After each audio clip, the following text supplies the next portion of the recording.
South Carolina Democratic Congressman James Clyburn. He's Assistant Democratic Leader. And then second, Washington Republican Cathy McMorris Rodgers, Vice Chair of the House Republican Conference. Let me begin with Congressman Clyburn. Welcome, sir. Thank you for giving us your time.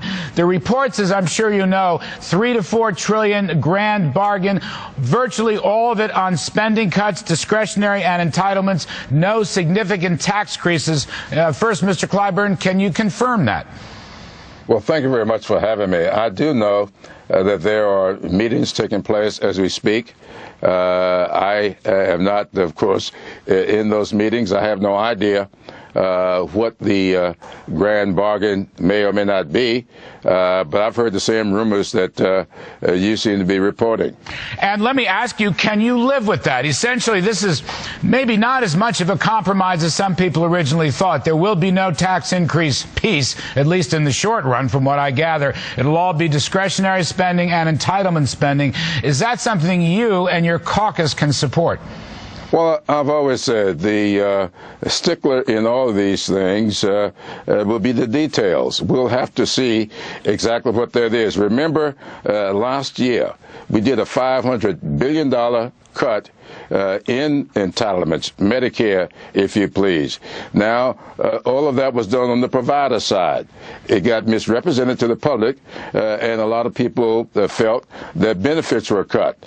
If you are going to cut into these entitlements, the question is, are you cutting on the benefit side or are you doing it on the provider side? So that's what I'll have to see before I give any definitive answer. I am not going to vote for anything that will cut benefits to Medicare recipients or to Social Security recipients or Medicaid. Would that include cost of living adjustment? Almost everybody tells me, sir, there's going to be a chained CPI, which is a little bit lower, like 1 or 2/10% per year. Can you live with that? That would come out of beneficiaries.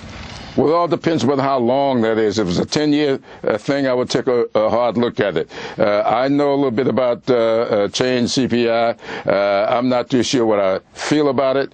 I'm not all that enamored with it, but I'm not going to be set in stone. Now, there are other ways to do the CPI that I think we currently do CPIU. You could do a CPI for the elderly, taking into account those changes that take place in the purchasing of elders. So I would have to look at all of that to see whether or not I could be for it. And can you live with the Social Security adjustments? Now, this one's kind of a mystery because I don't think any of us know. The Gang of Six certainly didn't tell us in their document. And, of course, we haven't had the good leaks yet out of the White House or Mr. Boehner's office. But there is a Social Security piece. It might be the COLA piece, but it also might be eligibility for retirement and other beneficiary adjustments. Can you live with that, Mr. Clyburn? Well, let me make one thing clear. If you're talking about increasing the retirement age, I am absolutely not going to vote to do that.